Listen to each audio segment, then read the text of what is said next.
Margot, il faudrait que ce soit un service public payé non pas pour vendre de l'eau, mais pour pérenniser les réseaux, pour rendre ce service à l'ensemble de la population. Moi, j'ai toujours dit, mais je n'ai franchement pas la réponse. Ce principe de dire chacun paye ce qu'il consomme, c'est quelque chose qui est sain, c'est quelque chose qui est plutôt sain.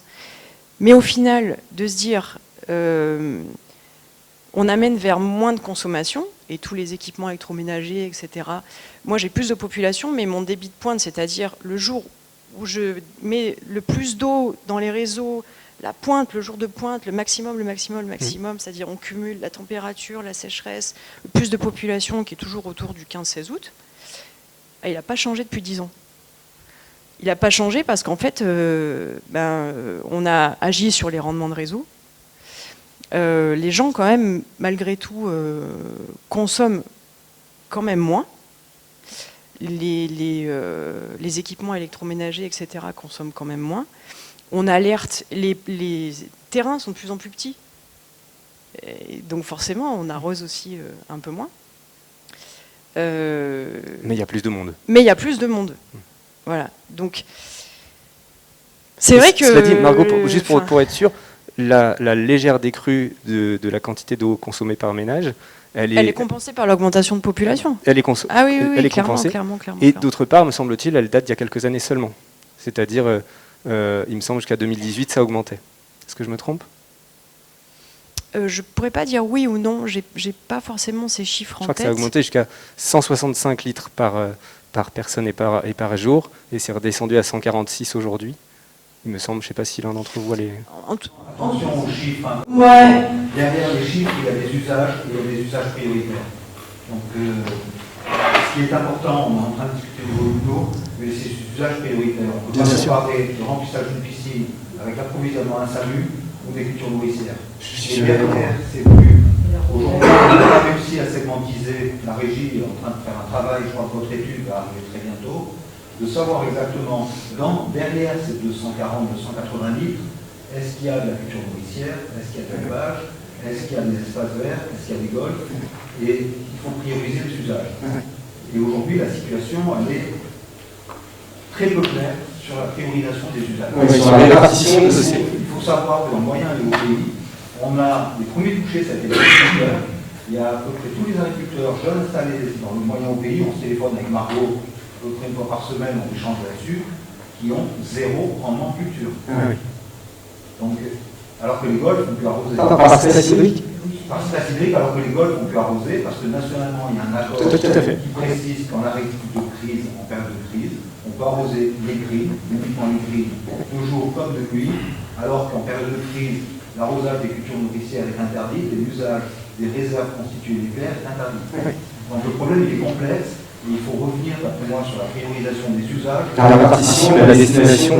Avant de parler un volume, on travaille très très bien avec la régie. Hein, et il nous aide vraiment beaucoup dès qu'il s'agit de culture nourricière. Peut-être tu peux dire d'où tu parles pour que tout le monde comprenne. Moi, je suis chef du service eau à la Chambre d'agriculture d'Alpes-Maritimes. Donc, je représente effectivement une culture nourricière.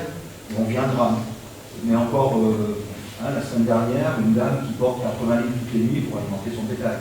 Ça, ça date d'il y a une semaine. Du début de semaine, mais je pense que c'est le deuxième effet, c'est le conflit d'usage. C'est-à-dire que, au-delà de se rendre compte que ça va créer des tensions,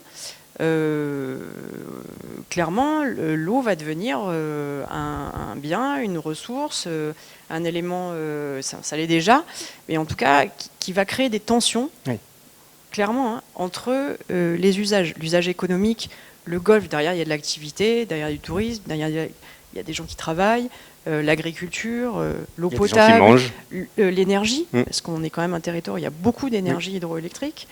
Nous, on a l'exemple du lac de Saint-Cassien.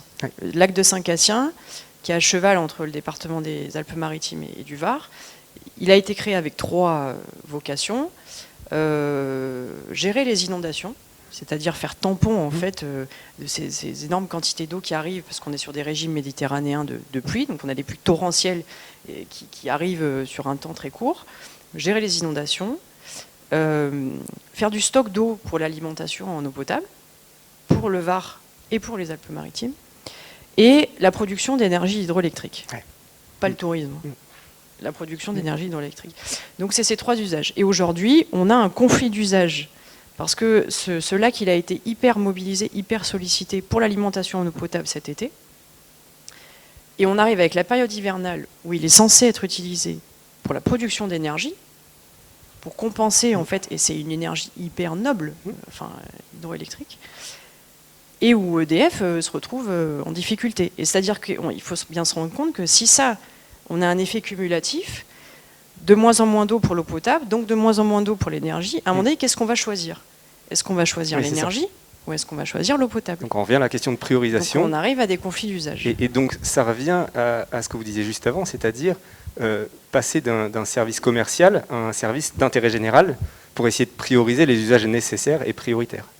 On est d'accord. Et donc là, aujourd'hui, pour l'instant, il n'y a rien qui est fait dans ce sens-là? C'est que ce n'est pas le système économique national. C'est-à-dire que on est de plus en plus, et vous le voyez avec la création de la régie, c'est-à-dire que là où on avait, je ne mets pas en opposition, moi j'ai travaillé dans le privé, j'ai été formée aussi dans le privé, je vois bien les avantages et les inconvénients de chaque système, mais force est de constater qu'il y a eu une prise de conscience, et on le voit bien avec la régie, avec ce modèle de régie publique, de gestion publique, et pour autant qui est une entreprise qui fonctionne comme une entreprise privée, c'est-à-dire où on a besoin d'être réactif, d'avoir des compétences, d'avoir des capacités économiques, de pouvoir investir, de pouvoir mailler, voilà, interconnecter ces petites ressources. On a une prise de conscience parce que ce modèle de gestion publique, il revient en force. Les gens se réapproprient, les élus notamment se réapproprient en fait la gestion de l'eau qui avait été beaucoup gérée en fait par des sociétés privées avec un modèle économique. Enfin, l'objectif, c'est quand même de faire de l'excédent pour récupérer et réinvestir, développer et donner aux actions. Ce qui est là aujourd'hui, nous, le moindre euro d'excédent, il est réinvesti dans les réseaux, dans de l'innovation, dans de la technologie. Il est réinvesti. Donc, ce que vous êtes en train de dire, c'est que votre manne financière, c'est les gains financiers que vous faites à côté. Vous n'avez pas suffisamment de subsides. Non. Je dis que le modèle économique, je n'ai pas la réponse, mais à chaque fois, ça me questionne en me disant, on va vers un modèle économique où on demande d'investir plus pour la ressource, parce qu'il faut être innovant pour compenser le déficit de ressources. Il faut investir pour interconnecter. Il faut investir pour améliorer la protection des ressources. Il faut investir quand on a une tempête Alex qui nous tombe dessus. Il faut investir pour sécuriser. Mais pour investir, il faut avoir de l'argent. Pour avoir de l'argent, il faut vendre de l'eau. Donc vous voyez bien qu'à un moment donné... Donc c'est-à-dire que vous n'avez pas d'argent propre de l'État qui arrive pour investir. Alors le principe des régies, c'est que l'eau paye l'eau. Enfin, le principe national général, c'est que l'eau paye l'eau. C'est-à-dire que... Ça doit être rentable économiquement. Voilà, c'est-à-dire que vos recettes, elles viennent de la vente d'eau. Alors accessoirement de services que vous vendez hautes, d'ingénierie, d'accompagnement, etc. Ce qui risque de se passer, si je comprends bien, c'est la hausse du mètre cube d'eau. Si le modèle ne change pas, fatalité. Il faut revoir le modèle économique. Mais derrière, est-ce que c'est pas des questions politiques là derrière? Je veux bien après donner la parole à Antoine pour avoir un regard un peu plus systémique. Peut-être Arnaud, si vous vouliez ajouter quelque chose avant. Je vous rejoins sur le fait que le modèle économique, si effectivement aujourd'hui la notion de sobriété devient efficace, c'est-à-dire que si les gens consomment moins, parce qu'en fait il faut consommer moins, il faut consommer mieux, d'accord? Donc si on consomme moins, c'est-à-dire si on enlève tout ce qui est consommation inutile, on va réduire effectivement les volumes, on va réduire les recettes de la régie. D'accord ? Ça veut dire qu'effectivement, réduire les recettes de la régie alors que le périmètre reste constant, si on a moins de recettes, ça veut dire qu'on peut moins investir. Comme le disait aujourd'hui, chaque euro qui constitue notre capacité d'autofinancement est réinjecté dans le patrimoine. On a besoin de millions d'euros pour rénover le réseau. Enfin, je veux dire, on a 3000 km de réseau, même si on en fait 1% par an, ce qu'on a fait à peu près l'an dernier, ça veut dire qu'on rénove quasiment une trentaine de kilomètres par an de réseau. Donc on a besoin de faire ça, on a besoin d'investir pour rénover les réseaux, pour entretenir nos ouvrages, pour rémunérer le personnel qui travaille tous les jours. On a besoin de cet argent. On n'alimente absolument pas les actionnaires. Encore une fois, parfois on nous dit ça, mais ce n'est pas le cas. Tout est réinvesti dans le patrimoine, dans les coûts de fonctionnement et le patrimoine de la régie. Donc si effectivement les recettes baissent et qu'on a toujours autant besoin d'investir pour maintenir le patrimoine, il va falloir à un moment donné, on va se retrouver dans une configuration, on est obligé de revoir le modèle économique. Alors une solution, effectivement, ça serait de vous consommer moins, mais vous payez plus cher. Au final, votre pouvoir d'achat reste identique. Ça veut dire qu'à la fin, votre facture reste la même, avec des consommations, mais ça veut dire que ça pourrait être une solution. Mais il y en a d'autres. C'est un vrai sujet. C'est-à-dire qu'aujourd'hui, la notion de transition écologique, la diminution de notre empreinte eau, probablement devra passer par des réflexions sur le modèle économique. Voilà, Ça pose la question, si je me trompe pas. pas. Le modèle économique, et il y a le modèle politique qui est collé au modèle économique.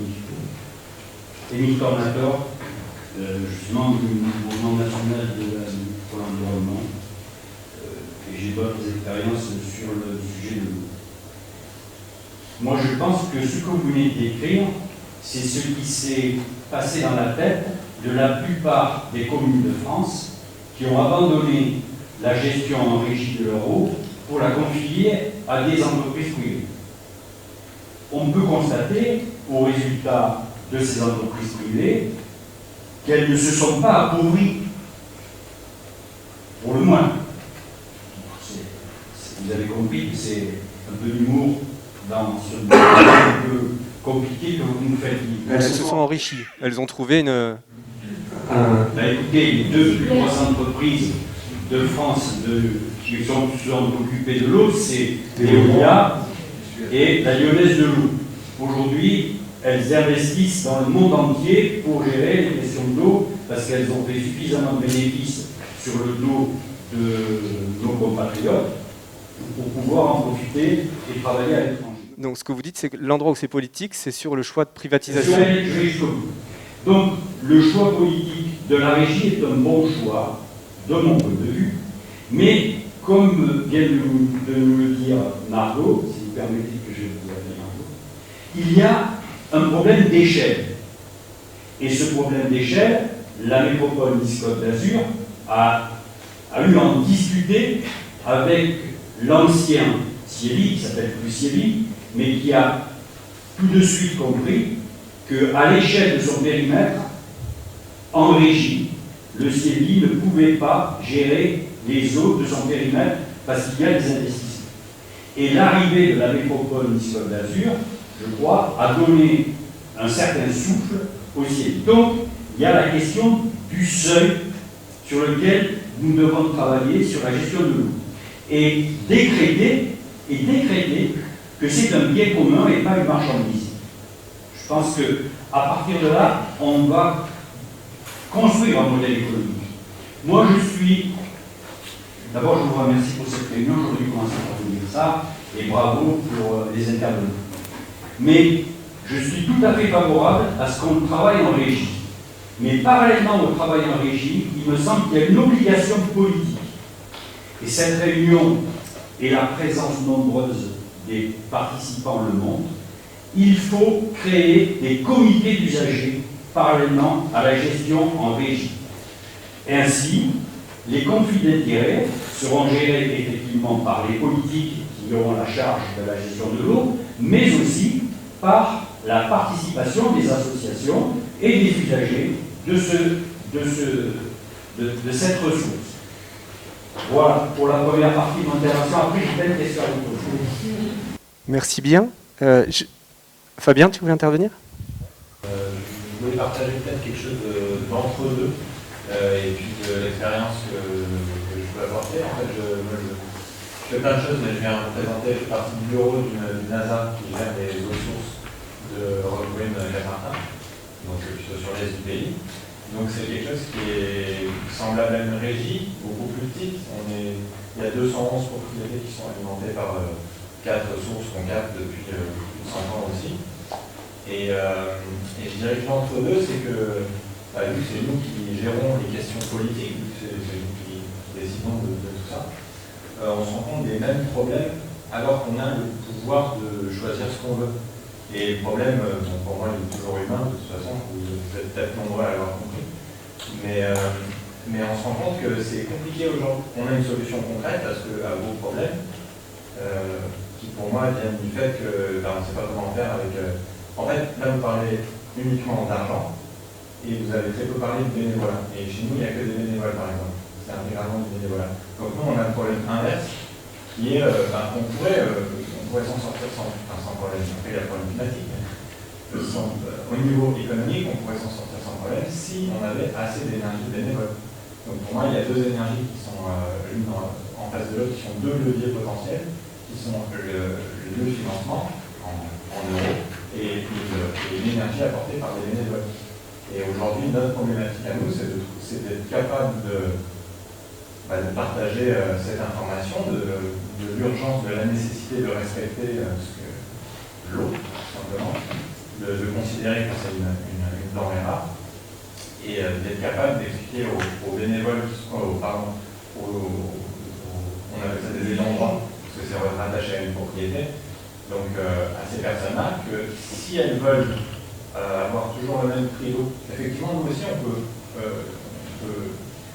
activer le levier de vous allez payer le même prix que Veolia, voire plus, sinon on ne s'en sort pas, ou alors donner à des chantiers bénévoles. Maintenant, c'est à nous, par contre, de nous organiser pour qu'on puisse, qu'on sache, en fait, organiser des chantiers bénévoles.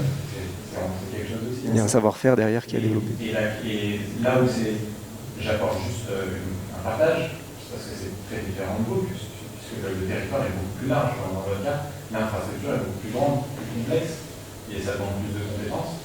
Et je pense que la réponse globale, elle est un peu dans chacun de nous. Et dans ce que monsieur proposait tout à l'heure, j'entendais un côté, je ne sais pas si c'est exactement ça, mais un côté responsabiliser les plus petites sections de gens, plus petits groupes de gens, qui seraient eux-mêmes, c'est ce qu'on voit aussi nous dans notre derrière, qui seraient eux-mêmes un peu plus responsables, qui seraient capables de maintenir le réseau un peu plus... Est-ce que c'est envisageable à l'échelle d'une régie de mobiliser des bénévoles dans certains endroits pour participer d'une manière ou d'une autre à des chantiers au service de l'approvisionnement en eau chez eux? Est-ce que ça vous semble envisageable? Alors, j'avoue que ce bénévolat, il existe déjà au sein des communes. Toutes les petites communes du haut pays qu'on a intégrées, 100% des gens quasiment qui géraient le réseau, le service, l'ouverture des compteurs, etc., ce sont les élus qui sont là au quotidien. Et donc là, ils agissent vraiment en tant que bénévoles. D'ailleurs, ça nous a clairement créé des difficultés parce que je voyais bien que moi, je ne faisais pas le poids avec mon modèle économique quand je devais intégrer une petite commune, pour être franche, où c'était... le président du syndicat qui faisait ça qui était à la retraite, qui faisait ça sur son temps libre, enfin, quasiment tous ses week-ends, son adjoint, ils avaient la secrétaire de mairie d'une des communes qui était mise à disposition un cinquième de son temps. Enfin, le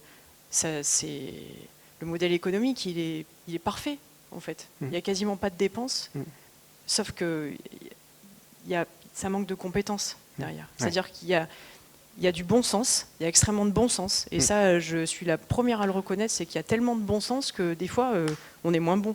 Enfin, il y a du pragmatisme sur le coup. Il y a une connaissance énorme du territoire. Sauf qu'à un moment donné, il faut de l'innovation.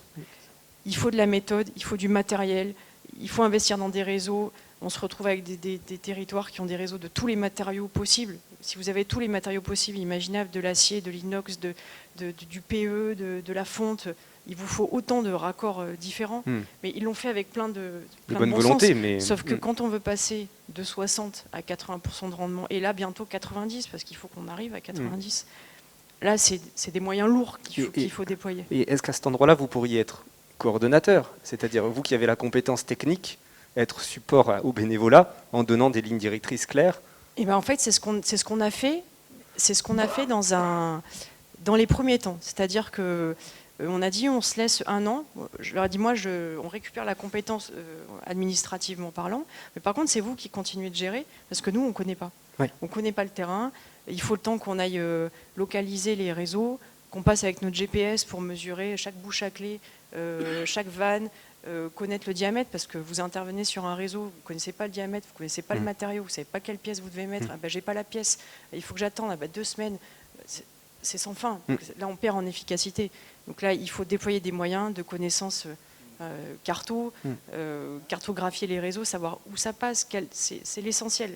Et ça, voilà, donc moi je suis convaincue, l'idée elle me paraît excellente, c'est une combinaison de plusieurs choses. C'est-à-dire de la technicité, des moyens, des compétences. Aujourd'hui, je vois qu'avec une régie de 50 personnes, quand je compare avec une régie de 20, eh ben, j'ai la chance d'avoir un informaticien qui va développer de l'outil, et on a développé plein de choses en régie. Bon, les gars, ils font ça sur leur temps perso, hein, parce qu'à un moment donné, ça les botte. Ils vont développer un outil de radio relève qui nous coûterait 4 fois plus cher si on passait par un prestataire. Et en même temps, on s'appuie vachement sur les élus, des petites communes. C'est pas du tout la même chose sur les élus de moyennes communes, parce qu'ils ont délégué, parce que la commune devient trop lourde à gérer et que ça devient un service trop lourd à gérer. Donc il faut à la fois, et je pense que c'est un bon modèle, hein, à la fois quand même un volume financier suffisamment important, des compétences, de l'innovation, et à la fois des gens qui ont le sens pratique, parce que quelquefois l'innovation ça suffit pas. Oui, voilà. Et ça ne peut marcher que sur les petites communes, vous dites, mais ça pose pour moi une question essentielle qui est de l'égalité sur le territoire en fait. L'égalité sur le territoire, l'égalité d'accès à un service national, un service public sur le territoire. Alors, pour ce que vous venez de dire, c'est-à-dire qu'il y a peut-être des communes qui mettent la main à la pâte et donc qui investissent du temps, et c'est peut-être pas équitable par rapport à d'autres communes qui ne le font pas. Et d'autre part, ce que vous disiez, c'est que peut-être sur certaines régions, on va augmenter le prix du mètre cube pour faire face aux difficultés, pour rénover le réseau, pour innover, pour ajouter des liens entre les... Et sur d'autres endroits où il y aura moins besoin, le mètre cube va rester plus bas. Est-ce que c'est possible qu'on arrive à des différences de prix en fonction des régions en France? Ça existe, hein, toutes les régions ont des prix différents. Ici, on est à 2,40 sur la métropole, je crois, sur le potable, 96 sur le jardin et 46 centimes sur l'eau agricole.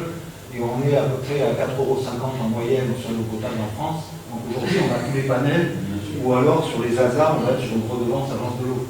Mais le problème de fond, là, on est sur la gouvernance. Mais le problème de fond, c'est qu'une hasard, si on est à Paris, et aujourd'hui, ce qu'on voit dans ce département, on va revenir sur la ressource, c'est que si la ressource tarif ou baisse, il y a M. Jardin qui est là, sur le Béguet ou autre, on va avoir une baisse de la ressource et on va avoir automatiquement un transfert sur les réseaux d'eau potable. Et on va en arriver aux absurdités qu'on est en train de vivre, c'est-à-dire de l'eau brute qu'on utilise d'habitude pour les usages agricoles, nourriciers et autres, qui aujourd'hui, depuis 2016, ça a commencé en 2007, hein, le pic de la sécheresse, on est sur un pic, sont en train de se transférer sur des réseaux d'eau potable qui ne sont pas du tout faits pour alimenter les cultures nourricières et dimensionner sur les réseaux.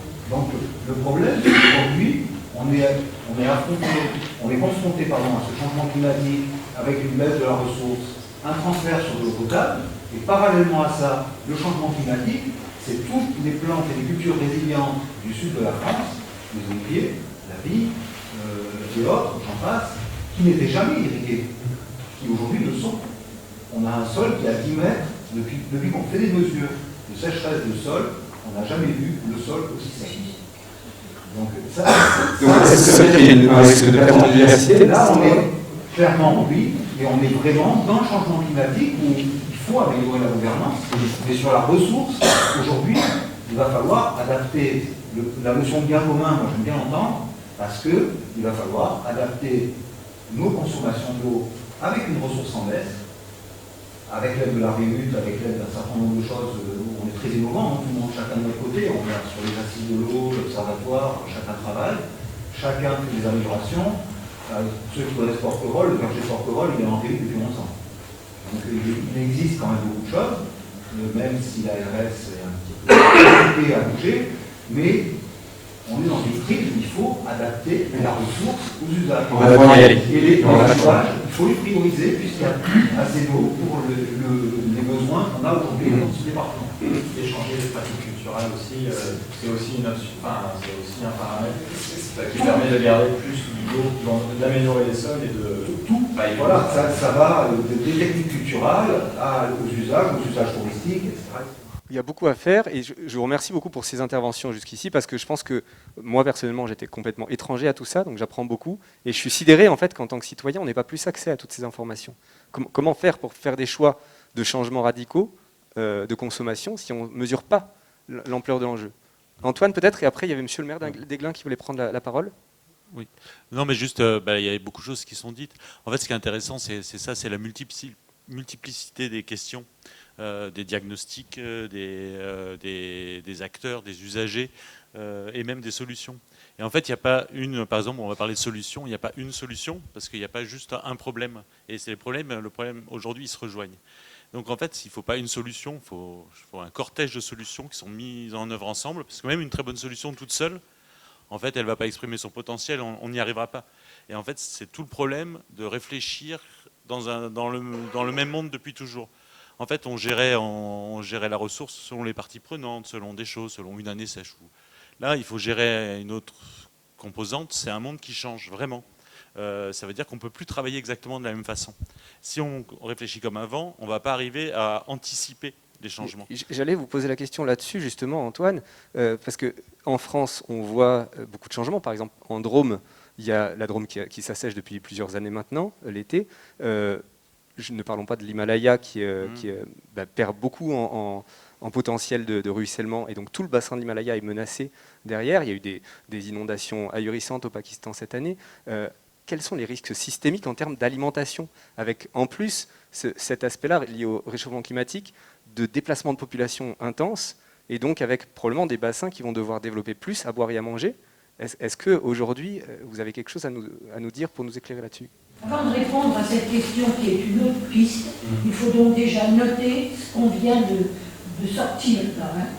On a vraiment besoin de comités d'usagers de manière à veiller à la recherche, à la ressource elle-même, et donc et au prix de cette ressource. Il y a un élément qui n'a pas été complètement donné par le monsieur de Roquebrune Saint-Martin, pardon. J'aurais voulu savoir, moi, et je suis sûrement pas seule à avoir cette curiosité, quel impact avez-vous eu sur la diminution de la consommation sur ces 2 dernières années? Vous savez répondre? Bonjour à tout le monde. Moi, je veux bien prendre là-dessus, puisque, comme on a dit, nous gérons 4 sources du Montéchel. Alors, nous sommes passés, nous avons diminué nos ressources de plus de 50%.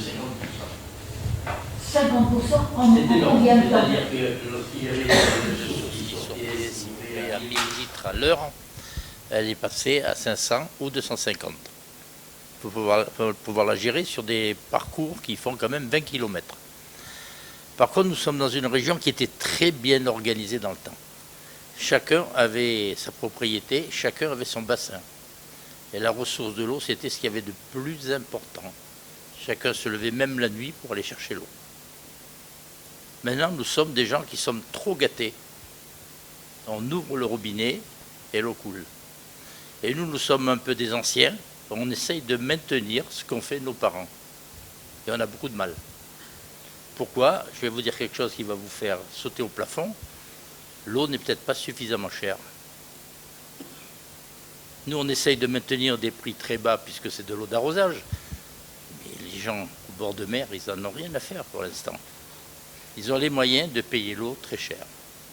Alors ce qui est très grave, c'est que pour l'instant, pendant 1 an, 2 ans, 3 ans, nos professionnels vont pouvoir nous alimenter. Et si on laisse passer tout l'héritage que l'on a, le jour où on n'aura plus cette possibilité de payer l'eau, même cher, on aura perdu toutes nos infrastructures.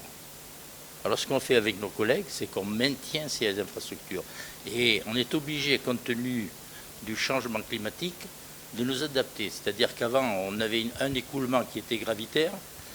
Nous sommes obligés maintenant, à cause du calcaire, parce que dans la région c'est très calcaire, nous sommes obligés de prévoir des nouvelles canalisations et que tout se fasse systématiquement gravitairement. On avait la chance, quand il y avait des grands écoulements d'eau, de pouvoir alimenter des propriétés en mettant une vanne et en faisant remonter l'eau. Ça devient de plus en plus difficile. Donc tout ceci est une connaissance du terrain. Et je pense que notre grand problème, c'est d'essayer que nos enfants puissent nous suivre. Et je vous assure que lorsqu'on fait travailler les enfants, puisqu'on fait à peu près 1 fois par an, Les enfants l'ont très bien compris. Les enfants le comprennent très bien. Ce que vous dites, c'est qu'on a perdu la culture du précieux dans l'eau. C'est ça, combien c'est précieux d'avoir de l'eau C'est simple, je vais vous donner un exemple qui m'a fait sauter au plafond cette semaine. Nous avons perdu 2 journées d'eau dans une source qui coule quand même à plus de 1000 litres. Les gens ne sont pas allés chercher l'eau pendant 2 jours. Et après, ils se plaignent, il n'y en a pas d'eau. Alors, c'est à nous, effectivement, de remonter tout ceci. C'est de faire comprendre l'importance de l'eau.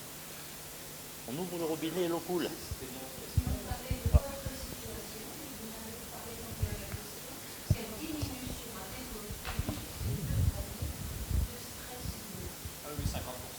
50%, même plus parfois, hein, puisque des sources sont maintenant à 120 litres alors qu'elles étaient à 1200, 1300 litres. Donc vous voyez, c'est énorme, c'est énorme. Et là, on est obligé de prévoir effectivement l'imprévisible. Mais on ne pourra le faire que si les personnes se rendent responsables. Et il y a un grand absent dans la discussion, c'est le milieu. Le milieu. Les milieux pour d'eau, zones humides, etc. sont extrêmement affectés. Donc toutes ces sources qui sont captées vont beaucoup plus sur l'alimentation et les usages, et il reste de moins en moins d'eau sur le milieu. Donc qu'est-ce qu'on va retrouver? Je ne sais pas qui a parlé de biodiversité. L'impact réel sur la biodiversité, on ne la connaît pas. Qu'est-ce qu'on va retrouver, si vous voulez, dans le bassin méditerranéen? Si vous travaillez un peu sur l'eau, vous voyez que les fleuves n'arrivent plus à la mer. On est donc en tressaline, etc. C'est qu'est-ce qui nous attend demain si on fait un travail prospectif? Je crois que la régie vous fait ce travail-là. Si vous faites un travail prospectif, qu'est-ce qui vous attend? Oui, ça fait partie des questions que j'ai vraiment très envie de poser aux 3 intervenants. Je voudrais donner la parole au maire d'Aiglun avant. Désolé. Et après on... Bonsoir à tous. Merci de me donner la parole. Déjà, un grand merci d'organiser cette réunion. Ça me fait vraiment du bien en tant qu'élu d'entendre parler comme ça, parce que sur mon bassin de vie, j'entends pas tous les jours parler comme ça, malheureusement. Je suis juste là pour parler de faire on va dire un constat de ce que je vis au quotidien. Donc la commune d'Aiglun est au milieu de la vallée de l'Estéron. C'est un village de 94 habitants et on a une ressource qui est très précieuse. Aiglun, étymologiquement, ça veut dire la forteresse de l'eau. On a 30 sources sur notre territoire, dont 3 qui sont captées par le Sévi et Veolia. Donc, je suis tout jeune élu, ça fait 2 ans que je suis élu. Et comme vous, il a fallu que je comprenne qui gère quoi, comment ça fonctionne et qu'est-ce qui ne va pas. Très vite, j'ai vu qu'il y avait beaucoup de choses qui n'allaient pas. La première chose, c'est que là, on se retrouve dans le mur. On est clairement dans le mur aujourd'hui. On est dans une crise grave. Donc, c'est plus le moment de se poser. C'est bien de se poser des questions, mais il faut réagir très vite. Ce qu'on vit, nous, c'est qu'on a une source qui donne énormément, c'est-à-dire 190 litres seconde. Ça fait 16 400 mètres cubes jour, qui est divisé par 2 aujourd'hui. Donc, comme vous, on voit qu'il y a vraiment une baisse de rendement, pour employer des mots que certains peuvent utiliser. Et sauf que nous, on découvre qu'il y a de multiples problèmes qui sont adjacents à ce prélèvement. C'est-à-dire qu'on nous demande de fermer nos canaux, ce qui impacte directement des agriculteurs, des gens qui vivent là-haut. On nous demande de fermer nos fontaines. Donc les gens, les cyclistes, tout ça, peuvent plus boire. Nous, on ne peut plus avoir nos fontaines qui coulent. On nous demande... Donc tous ces sacrifices, on est d'accord de le faire pour préserver. Parce que Aiglun, c'est 12 mètres cubes jour. 94 habitants, 12 mètres cubes jour. C'est rien du tout. Comparativement aux 16 400 mètres cubes jour qu'on peut nous prélever. Donc il y a un fort sentiment d'injustice entre ce qu'on nous demande et ce qui se passe en bas, c'est-à-dire remplissage des piscines, arrosage des trottoirs, consommation totalement irréelle, alors que les habitants d'Aiglun sont exemplaires, ils consomment peu. C'est ce que disait Margot. Et merci Margot, parce que ça me fait du bien d'entendre parler quelqu'un comme ça. Donc, on a effectivement cette ressource qui est prélevée et qui impacte directement nos milieux, c'est un impact très fort et très violent. C'est-à-dire qu'on a une cascade qui est un site classé par l'État depuis 1933, qui est juste en aval des captages. Donc un site classé par volonté des habitants de l'époque, donc environnementalistes si on veut, avant l'heure, qui ont dit, nous on tient à notre environnement, on tient à cet amphithéâtre de verdure, on souhaite que ce paradis soit classé, pour éviter que le captage défigure le site. Sauf que il faudrait laisser un débit réservé à la cascade, ce qu'avaient fait les anciens. Il y avait 40 litres jour qui étaient réservés, donc il y avait cette conscience-là, et puis la volonté de préserver le cadre. Aujourd'hui, il n'y a plus rien qui coule dans la cascade. C'est-à-dire le captage ne reverse absolument rien au milieu. Rien.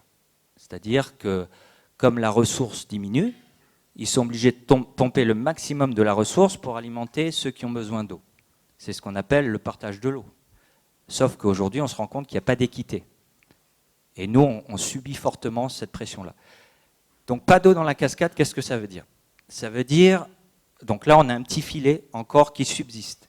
Ça veut dire des espèces strictement endémiques révélées par la Maison régionale de l'eau, par la Fédération de pêche, qui nous disent qu'il y a des espèces exceptionnelles, uniques en France. Elles sont en train de mourir. Elles sont en train de mourir parce qu'on ne lui laisse pas de l'eau. Il y a le grec sud qui est là. Bon, moi, il se trouve que je suis très attaché à ce que fait, aux travaux que vous faites et également aux travaux du GIEC. Ça fait des années que je les étudie. Je fais partie de ces élus qui lisent les rapports synthétiques du GIEC.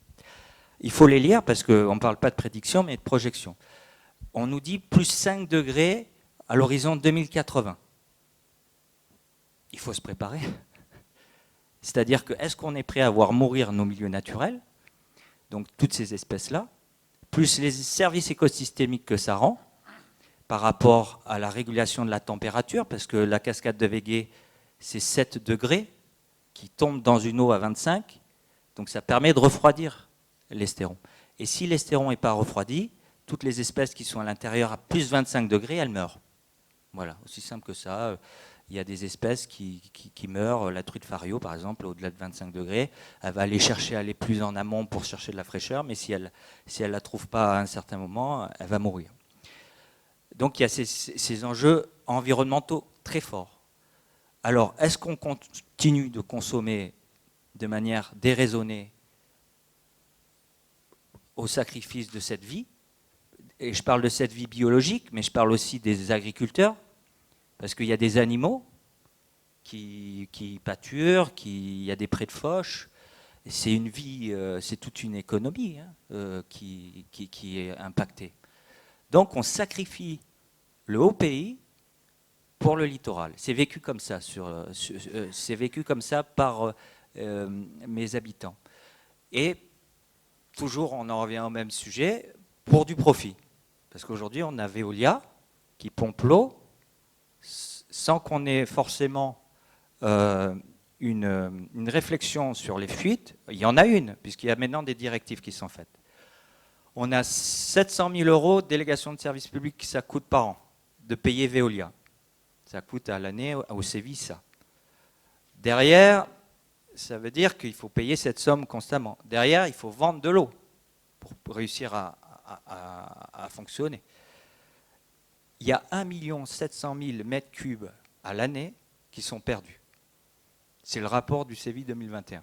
Pour 1 300 000 mètres cubes qui sont consommés. C'est écrit dans le rapport. J'invite chacun à le lire, je peux le diffuser, pas un problème. Donc il y a cette logique économique qui empêche de rénover les canalisations. Nous, sur la commune d'Aiglun, je parle factuellement, 6 fuites cette année. 6 fuites que j'ai signalées, alors tant bien que mal, parce qu'il faut amener les équipes à aller les réparer. 6 fuites. Et on nous dit qu'il ne faut pas laisser de l'eau à la cascade et qu'il faut arroser les piscines. Bon voilà. C'était un témoignage que je voulais faire qui me semble important pour que chacun comprenne un petit peu ce que vit aussi une commune qui est un peu plus en amont. je sais que vous à Saint-Genès, vous avez d'autres prérogatives. Souvent, c'est basé sur l'eau au robinet. Et voilà, à part l'eau du robinet, il y a aussi autre chose qui existe. Grand merci pour ce témoignage. Merci d'être venu jusqu'ici et chaleureux merci. Petite parenthèse, mais qu'on comprenne bien, c'est qu'en fait, dans les 3 sources d'eau qui alimentent Saint-Germain, on parlait de la Gravière, en fait, c'est l'eau dont on parle. Je dis bien jusqu'ici, c'est un des 3. Oui, merci. Oui, alors j'allais justement faire le lien. J'allais faire le lien d'une autre manière, mais un grand merci pour ce témoignage, parce que ça nous permet d'avoir une fenêtre ouverte sur comment ça se vit à des endroits où finalement il y a des dommages collatéraux que nous on ne perçoit pas du tout, et qui sont hyper violents, vous l'avez signifié, et puis on a senti qu'il y avait quelque chose de vraiment émouvant dans ce que vous racontiez. Donc merci beaucoup pour ce témoignage. Et ça m'a tout de suite fait penser au moment où cet été, au village, il y avait pas mal de gens qui grondaient parce que les rues n'étaient pas nettoyées. Et vous avez dit, voilà, l'eau qui est captée là-haut, on doit en livrer pour les usages en bas. Et comme tout à l'heure Margot l'avait dit, les gens du haut pays sont exemplaires du point de vue de la consommation. Aujourd'hui, on est à donc 150 litres environ, la moyenne annuelle, la moyenne journalière par personne, alors que là-haut, c'est plutôt 40 ou 50. Donc, la moyenne, si j'ai bien compris. Non. Donc, ce que je comprends, c'est que non seulement il y a une forme d'exemplarité, en plus, il y a un investissement bénévole pour participer à la mise en place des réseaux d'eau, et il y a pour moi, cette cécité de ne pas me rendre compte que là, dans notre usage du quotidien, on utilise cette eau-là pour des usages qui sont peut-être beaucoup moins prioritaires. On en revient à la question de la priorité qui avait été évoquée tout à l'heure. Il y a beaucoup de mains qui se lèvent. Je crois qu'on ne va peut-être pas arriver jusqu'au bout des questions qu'on voulait aborder. Il y avait vraiment une grosse envie d'aller sur cette question de la biodiversité, d'aller sur la question plus globale avec Antoine aussi, et puis derrière sur les questions d'éducation et sur les solutions qu'on peut mettre en œuvre. Est-ce que ça vous irait d'attendre encore quelques instants, d'avoir les interventions, encore une fois, peut-être des 3 intervenants, en commençant peut-être par Antoine, qui n'a pas parlé depuis un moment? Oui, tu veux, on peut aller sur la biodiversité, par exemple, puisqu'on y était. Et, alors on est justement en train de... ça fait un moment qu'on fait un cahier changement climatique et biodiversité. D'ailleurs, il y a un petit paragraphe de la Maison régionale de l'eau, justement, sur les mesures qu'ils font sur l'Estéron. Qui est formidable parce qu'on a besoin de la donnée. Vous offrez de la donnée, ce qui permet de réfléchir et de prendre des décisions en toute connaissance de cause. Si on n'a pas de données... Il manque de la donnée. En fait, il manque de la donnée. Et en fait, avant, il y avait la crise de la biodiversité d'un côté et la crise du climat de l'autre. Le vrai point commun, c'était les activités humaines. Donc pour la crise de la biodiversité, c'était la destruction des habitats, l'utilisation des pesticides, la surexploitation des ressources. Et pour le climat de l'autre côté, il y avait les émissions de gaz à effet de serre. Et il y a 2 crises. Donc on arrive à bouleverser la planète, et on le voit, à l'échelle globale, on a déjà augmenté la température de la planète de 1,1 degré. Et il y avait un rapport Planète Vivante là, du WWF qui montrait que pour la biodiversité, à l'échelle globale, en 30 ans, on a perdu 70% quasiment des vertébrés. Alors, pas des espèces, mais en population. Donc l'impact, il est phénoménal. Et ça, je pense que c'est quelque chose aussi, c'est tellement important que nos esprits n'arrivent pas à l'envisager. Mais en fait, ces 2 crises, le problème, c'est qu'elles se rejoignent aujourd'hui. 75% des insectes pollinisateurs, est-ce que, oui, ça sur le territoire, en France, on a à peu près 70% des insectes qui ont disparu. Et souvent, on le dit, on voit bien, moi quand j'étais jeune, il fallait nettoyer les phares. Ça, on n'a plus besoin. Et le problème, c'est qu'on a aussi 30% des oiseaux qui ont disparu. Donc, ce n'est pas en nombre d'espèces, c'est vraiment en population, mais une population qui a de moins en moins d'espèces, c'est une population qui devient très fragile. Donc, et il y a des espèces qui disparaissent. Donc là, il y a vraiment 2 crises importantes, et on le voit toujours. Le problème, c'est qu'aujourd'hui, le climat commence à avoir un impact sur la biodiversité qui va devenir de plus en plus important et devenir aussi important, c'est ce que dit l'IPBES. L'IPBES, c'est l'équivalent du GIEC pour la biodiversité. Et ce qu'ils disent que bientôt, l'impact du climat sur la biodiversité va devenir aussi important que l'impact qu'avait l'homme avec les changements d'usage des terres, etc. Donc là, on a un gros problème, parce qu'aujourd'hui, une des solutions qui marchent le mieux pour lutter contre le changement climatique et pour s'adapter au changement climatique, elles sont vraiment fondées sur la nature. Pour l'instant, c'est les solutions qui marchent le mieux et qui coûtent le moins. Ils parlent tous de planter des arbres. Pourquoi? Parce que ça séquestre du carbone. Le problème, par exemple, là, on voit l'effet du climat sur nos arbres. On voit les forêts. Alors, je ne sais pas si sur le secteur, là, on voit des forêts toutes marron. Mais voilà, il y a plein de secteurs où je pense qu'au-dessus, là, sur les. Ouais, voilà, ça a dû être. Voilà, ça coupe. Donc, on voit qu'il y a du dépérissement. Donc, les forêts, quand elles souffrent, elles séquestrent plus de carbone. Et il y a le risque incendie. Quand elles brûlent, elles séquestrent plus de carbone et puis en plus, elles en relâchent. Voilà. Et voilà, c'est des cycles comme ça qui font que, en fait, on compte sur la nature pour séquestrer une partie du carbone. On veut même replanter des arbres, mais le climat commence à avoir un impact fort sur ces arbres. Ça, c'est un exemple, mais il y en a plein comme ça.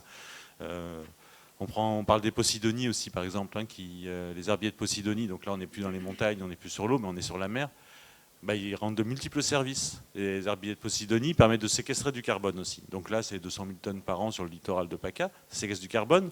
Mais avec les feuilles mortes qui vont sur les plages, ça permet aussi de maintenir et de limiter l'érosion des plages. Les Posidonies, quand elles sont noires, elles cassent la houle. Donc là aussi, on limite l'érosion des plages. Et quand il y a une petite tempête, elles retiennent une partie des sédiments. Donc elles rendent de nombreux services. Et en termes de biodiversité, c'est des nurseries. Le problème, là, c'est que jusqu'à présent, elles n'étaient pas trop sensibles au changement climatique, tant mieux. Sauf que là, les études montrent que si la température de l'eau reste trop longtemps au-dessus de 28 degrés, je crois, on va observer un dépérissement des Posidonies. Et il y a des projections qui montrent que d'ici 2050-2070, on pourrait avoir entre 15 et 70% des herbiers qui dépérissent à cause du climat. Et voilà. Et donc ça, c'est une histoire de température. Mais après, on a des poissons qui arrivent, des poissons qui étaient ailleurs. Et il y en a un qui s'appelle par exemple le poisson lapin. Et il est encore pas trop, il a été observé 1 ou 2 fois. Le poisson lapin, il arrive, il broute les herbiers de Posidonie, mais il n'a pas de prédateur, ou quasiment pas, et en plus il n'est pas bon à consommer, donc il va même pas avoir de valeur économique pour le réguler. Donc en fait, il y a plein de conséquences en cascade de plein de choses. C'est-à-dire que la nature qui nous rendait plein de services, elle commence à être fortement impactée par le climat, et c'est les premiers signes. Là, et j'en ai plein des exemples. On prend les pollinisateurs par exemple. Une abeille, là aujourd'hui, quand il fait très chaud, par exemple, il y a du romarin. Le romarin, quand il fait très chaud, il va émettre des molécules différentes. Et donc, pour l'abeille, le romarin n'a plus la même odeur. Donc, il y a l'abeille ou sauvage, elle va être perdue. Elle va avoir du mal à reconnaître la plante. Et ça, il y a plein de phénomènes comme ça. Et puis l'abeille, si on parlait des apiculteurs, dans les ruches, il y a le problème d'insynchronisation avec les plantes, donc en termes olfactifs, et puis quelquefois en termes olfactifs, et des fois en termes de période aussi, parce que les plantes fleurissent beaucoup plus tôt, ou il peut y avoir des désynchronisations de période. Et puis à l'intérieur de la ruche, il y a des températures qui sont juste pas acceptables. C'est plein de systèmes. Antoine, les conséquences de tout ça sur la vivabilité de la planète, les conséquences de l'érosion de la biodiversité, une vitesse sans précédent, quelles sont-elles ? Elles sont là. Il faut bien imaginer qu'on est une espèce et qu'en fait, on se nourrit, bien sûr, parce qu'on cultive, parce qu'on invente des choses. Mais il n'y a rien qui ne vient pas de la nature et de la biodiversité. On est dans la chaîne alimentaire générale. Et là, le problème, c'est que si on va partir avec l'ensemble des autres espèces, ou presque toutes, la biodiversité des sols, par exemple, les stations expérimentales, ce qu'on disait, c'est extrêmement important. Comment on va anticiper ça ? C'est que par exemple, là, il y a des stations expérimentales qui montent dans la chaîne épubescente, là c'est dans le Luberon. Donc ils ont mis des panneaux au-dessus des forêts pour limiter les précipitations. Dès qu'il pleut, les panneaux se ferment au-dessus de la forêt et pour simuler une baisse des précipitations de 30% et voir comment se comporte la forêt. Les arbres, il y a plein de capteurs sur les arbres. Ils analysent toute la biodiversité du sol. Et en fait, ce qu'on voit, c'est une perte de la production des arbres, mais on voit aussi une chute de la biodiversité du sol. Et la biodiversité du sol, les sols, on n'en parle jamais, mais les sols, c'est ce qui fait qu'on mange tous les jours. La biodiversité du sol,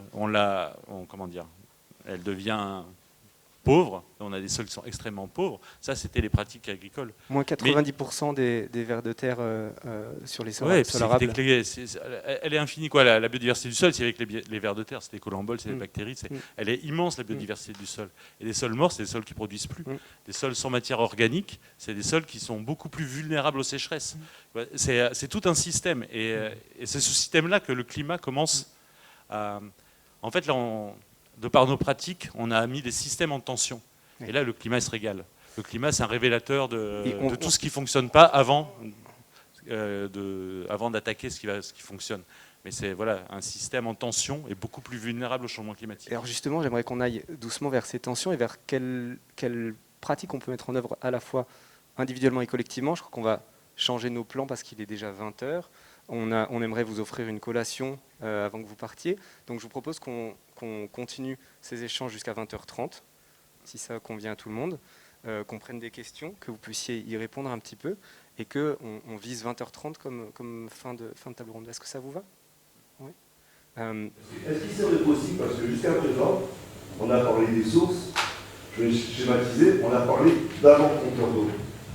Qu'est-ce qu'on peut faire après compteur d'eau? Donc je vous présente, c'est la métropole, je suis Viréo-Alain, je suis d'Abbé Saint-Janet et je travaille au fil à la mairie de Cannes-sur-Mer. Donc j'ai à ma disposition des outils. J'arrive à gérer l'électricité. Je commence à arriver à gérer le gaz avec des compteurs intelligents. Jusqu'à présent, vous voyez, moi je suis très content que vous soyez venu sur la commune, je vous le dis de suite. Mais le gros problème qu'il y a, c'est qu'avant, on avait des compteurs intelligents. Donc je pouvais assez facilement repérer mes fuites après compteurs. Bon, là peut-être, chez vous, vous avez une fuite, mais vous ne le savez pas. Parce que bon, tout le monde ne regarde pas son compteur de la journée ou tout ça comme ça. Est-ce que c'est possible, dans un avenir proche, de voir ces compteurs arriver sur la commune et se généraliser, type Linky, type Gaspard du gaz, qu'au moins nous, les collectivités, on puisse pouvoir gérer au plus près, parce que bon, le décret tertiaire, le décret bref, et je commence à en avoir besoin de ces données. Alors, effectivement, aujourd'hui, alors sur les compteurs intelligents, on a la politique de la régie, en tout cas de la régie Côte d'Azur aujourd'hui, c'est plutôt équipé en télérelève les gros consommateurs. Donc ça c'est effectivement tout ce qui est radio-relève, ça concerne aujourd'hui 100% quasiment des compteurs au pays sont radio-relevés. D'accord, ça veut dire qu'en fait c'est ce qu'on appelle le drive-by, c'est une espèce c'est une relève passive, c'est-à-dire c'est nos gars en conduisant, en circulant dans le secteur, ils récupèrent automatiquement, ce qui nous permet nous d'alimenter, de voir, de vérifier les rendements mois par mois. Donc ça. Après, effectivement, aujourd'hui sur le moyen pays, sur le littoral, vu la densité, pour l'instant, la stratégie n'est pas dans un équipement en radio-relève, individuel, bien sûr, je parle. Donc aujourd'hui, on a des moyens quand même qui nous permettent de détecter les fuites à grande échelle. C'est-à-dire, c'est vrai qu'on travaille plutôt à grande échelle. C'est-à-dire qu'on a ce qu'on appelle des boucles de sectorisation. C'est-à-dire qu'on a des compteurs positionnés sur des boucles qui analysent en continu et nous relèvent notamment les débits de nuit. Quand ils commencent à s'emballer sur ces boucles, ça veut dire que ça fuit quelque part. Et ensuite, derrière, on a toute une équipe d'agents spécialisés qu'on appelle des chercheurs de fuite qui sont là, qui se rendent sur place et qui vont essayer d'identifier la zone où la fuite se trouve réellement avant qu'on intervienne. Donc c'est un travail colossal qui sont menés par nos équipes pour ces recherches de fuite. On a aussi on n'a pas des compteurs intelligents, mais on a des écouteurs intelligents, c'est-à-dire que nos agents déjà le sont intelligents, mais c'est-à-dire qu'on a aussi des équipements qui sont positionnés sur le réseau en continu, qui écoutent et qui eux aussi à un moment donné nous alertent, parce qu'une fuite ça fait du bruit, donc quand il y a une fuite on l'entend. Ce capteur, c'est ce qu'on appelle des loggers, nous permettent de savoir exactement, et en plus il y a ce qu'on appelle des loggers, alors c'est un peu compliqué, mais on se appelle des loggers corrélateurs, qui non seulement écoutent, mais en plus sont capables de dire ok, j'entends un bruit et il est probablement là. Et du coup, notre chercheur de fuite y va et intervient. Donc ça veut dire qu'on est équipé aujourd'hui, on suit ces boucles de secto, on suit tous les jours les volumes, la différence entre ce qu'on prélève, ce qui nous arrive, ce qu'on appelle les volumes mis en distribution, on les suit tous les jours et on les compare tous les jours, dans la mesure du possible, avec ce qui est consommé. Et le delta, effectivement, s'il s'emballe, c'est qu'effectivement, il y a des fuites. Donc, vous avez la possibilité d'avoir un indicateur sur une boucle, sur plusieurs habitations, mais aujourd'hui, ce n'est pas prévu qu'il y ait de compteurs individualisés pour que chaque famille, chaque foyer puisse avoir un indicateur. À la limite, on peut voir la fuite sur une boucle. Oui. Le gars qui remplit sa piscine tous les jours, on ne le verra pas en plein milieu de la tête. Non, oui, tout à fait. C'est le problème, c'est ça. On en revient au même. Le problème, c'est déjà qu'il faut éduquer les gens. Déjà, il faut aussi éduquer les communes, parce que bon, ici, moi, en tant que Saint-Janois, quand on nettoie un monument mort pendant 45 minutes à Granger, en pleine nuit la canicule, avec du javel en plus, ça me met un peu les boules, vous voyez, parce que bon, tous les jours, moi je me bats pour la moindre pour le moindre litre d'eau tous les jours. Je me bats pour ça, avec les collègues de l'arrosage, avec les écoles et tout ça. Mais franchement, c'est colossal ton travail. Je crois que j'ai 280 compteurs à vérifier. C'est impossible de tout faire si j'ai pas. Bon, après, je peux le faire au niveau tout seul, au niveau électrique, avec le Linky. On a un logiciel qui s'appelle Sapon, je peux vous dire dessus si ça va pas. Là, l'eau, non, je ne peux pas. Arnaud, est-ce qu'il est envisageable qu'il y ait un permis eau ? Comme il y a des gens qui envisagent un permis carbone, c'est-à-dire s'il y a une commune qui a des pratiques peut-être déraisonnables, est-ce que si la régie le repère, à terme, c'est pas inenvisageable qu'il y ait une forme de... Peut-être Margot, vous voulez répondre ?